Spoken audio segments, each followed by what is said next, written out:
Hi, my name's Kendra, and this is the people I'm presenting to, and the person holding the camera. My topic today is bullying. Is it a thing in the past, or is it still present? And that's what I'm going to be talking about today. So children are undergoing plastic surgery to avoid getting bullied in the future. So they've gotten bullied at school and got plastic surgery to fix their face, fix their nose. For example, Samantha Shaw, she's a first grader who got her ears pinned back because she was getting bullied for how big her ears were. So 1 out of 5 students will report being bullied, according to the National Education Statistics in 2016. Bullying may be something that people think of, oh, that was so like 30 years ago, no one bullies anymore, but it's definitely very much alive and affecting people today. So today I'm going to just talk about what bullying is, what are the types of bullying, how to be a good bystander and what a good bystander really means, 2 stories on victims of being bullied, and a pledge that I'd like you to take with me today. So the first one is, what is bullying? It's repeated aggressive behaviors where one person, or it could be a group of people or both, in a position of power deliberately intimidates, abuses, or caresses an individual with intention to hurt that person physically or emotionally, or both. So now, when you're trying to identify a bully, there's 3 characteristics that you can go by, which is intentional, repeated, and power.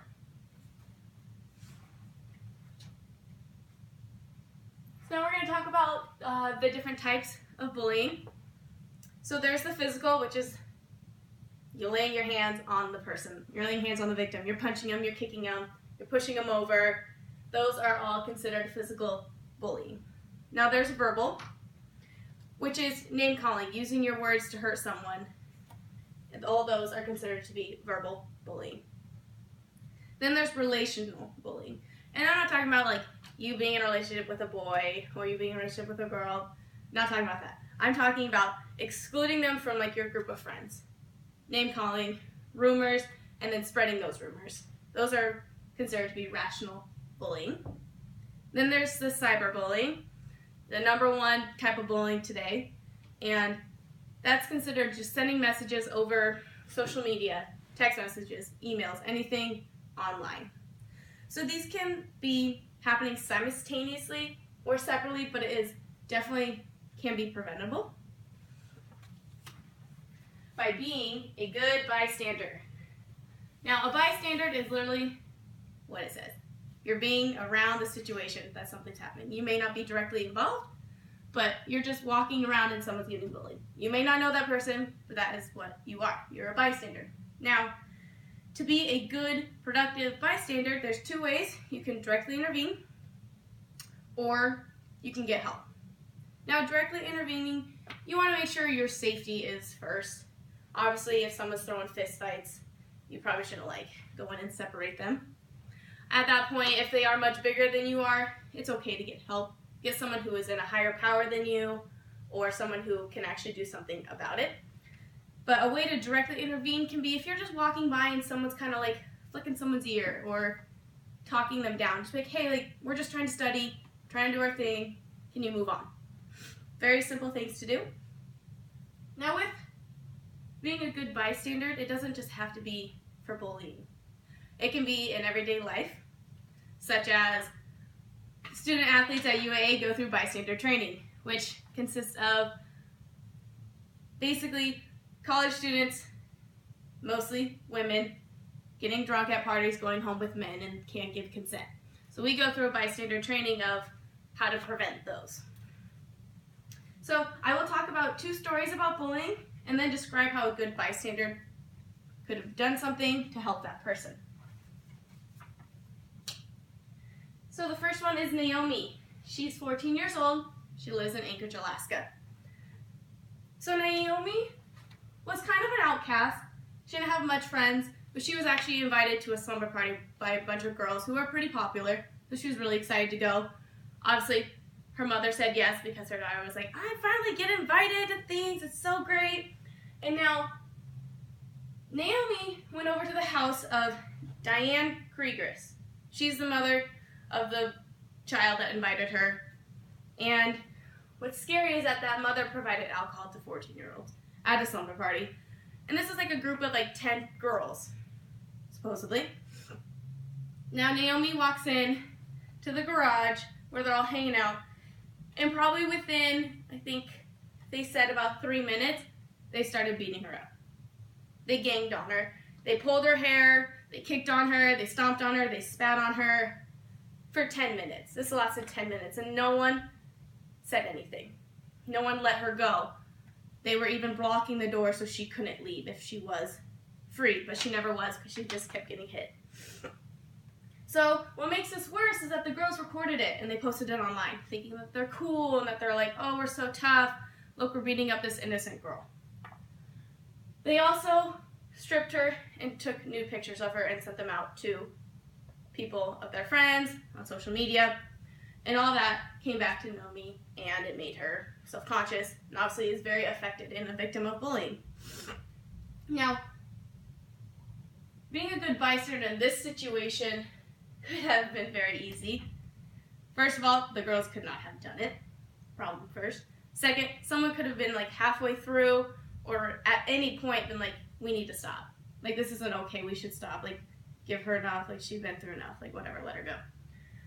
Another thing is that the mother, she was home, she should have been supervising, she shouldn't have provided alcohol, but I imagine beating someone and pushing them in a garage, you know, constantly punching, saying words at her, the mother could hear.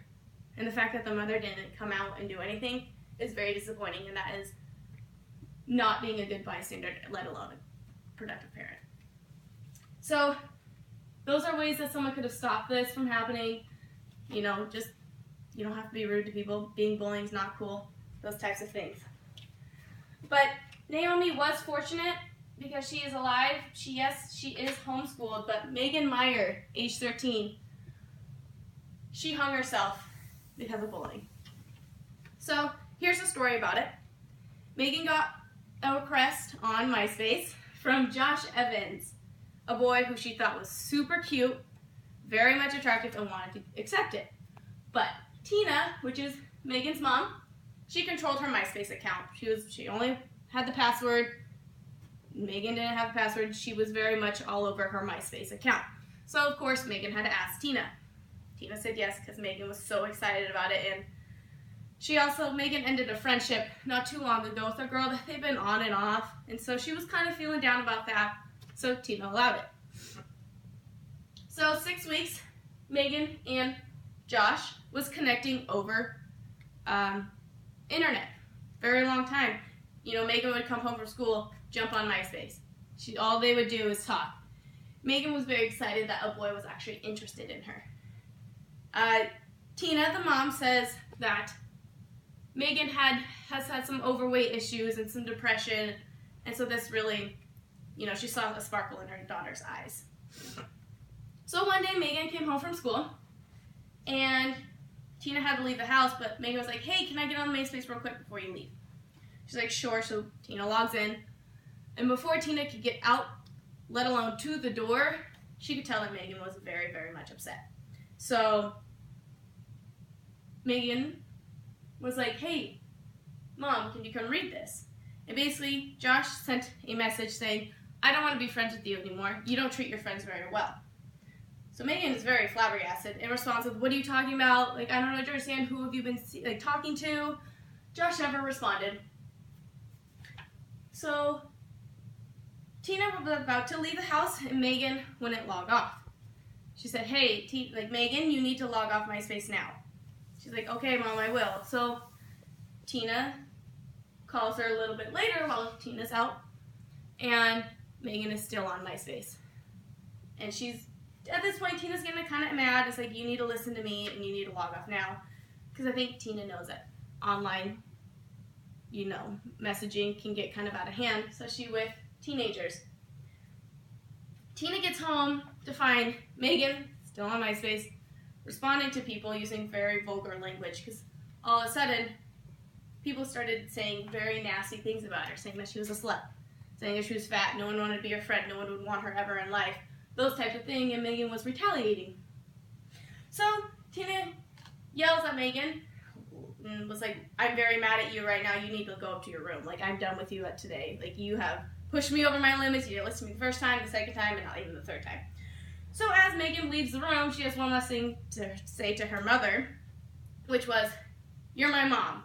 I thought you were supposed to take my side. And she left. Went up to her room, and Tina's husband came, and they're talking about this whole situation, what they're going to do. And in mid-sentence, she stops. She sprints to Megan's room to find her hanging from her closet. Tina had just this overwhelming feeling of, oh crap, and went to find her daughter hanging. So what could have stopped this? I feel like there's a lot that could have. But what's scarier is that this boy was fake. He was created by the old friend that Megan defriended, Mom. The mother made him. To keep an eye on people around her neighborhood to see what they're saying on Instagram and MySpace and those types of deals. But the mother really was interested in Megan because she ended a friendship with her daughter. So she was, she created this relationship with Megan. And what's worse is that old friend had sent that last message that Josh ever sent to Megan, which was I don't want to be friends with you anymore. You don't treat your friends very well. So that was a jab at Megan because she ended her friendship. That's one thing that could have prevented. She didn't have to say it. She didn't need to. Second of all, the mother should have never created this Josh Evans. She should have never kept going with this relationship with Megan. And when the parents found out, they were actually holding their pool table of the friend that she, stopped seeing. They were holding their pool table, and when they found out, they took hammers to it, busted it, threw it in the trash can, and threw it all over their yard. So it really has affected Megan very much so, and her mother, and now they have a foundation for stopping bullying, especially cyberbullying. So good bystanders obviously are the ones who don't say anything at all, in the sense of they don't need to say rude things to people. Anyone online who were saying those rude things could have been like, I should probably stop. You guys, this is not fair. Like, it's stupid. It's online. If you want to say anything at all, say it to my face. So with that, bullying comes in all shapes and forms.